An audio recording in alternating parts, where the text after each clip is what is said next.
صرف ایران ہی نہیں بلکہ لبنان میں بھی اسرائیل دہشت گردی پر اترا ہوا ہے۔ یہودیت کے نام لیوا ریاست نے اپنی ہی عبادت کو تباہ کر دیا ہے۔ آپ کو بتا دیں کہ تہران میں رہائشی عمارتوں پر بمباری کی گئی ہے۔ اس کے علاوہ صہیونی فوج نے ایرانی انفراسٹرکچر کو نقصان پہنچانے کا اعتراف بھی کر لیا ہے۔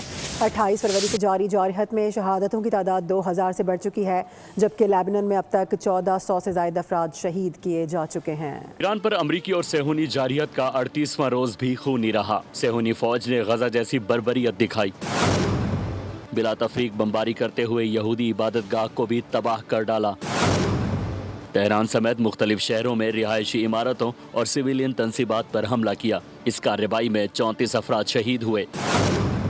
اسرائیلی فوج کی جانب سے بھی انفراسٹرکچر حملے کا اعتراف کیا گیا۔ دوسری جانب لبنان میں بھی اسرائیل کی ظالمانہ کارروائیاں جاری رہیں۔ جنوبی لبنان کے گاؤں پر بمباری سے 7 افراد شہید ہو گئے۔ میڈیا رپورٹس کے مطابق شہداء میں 4 سالہ بچہ بھی شامل ہے۔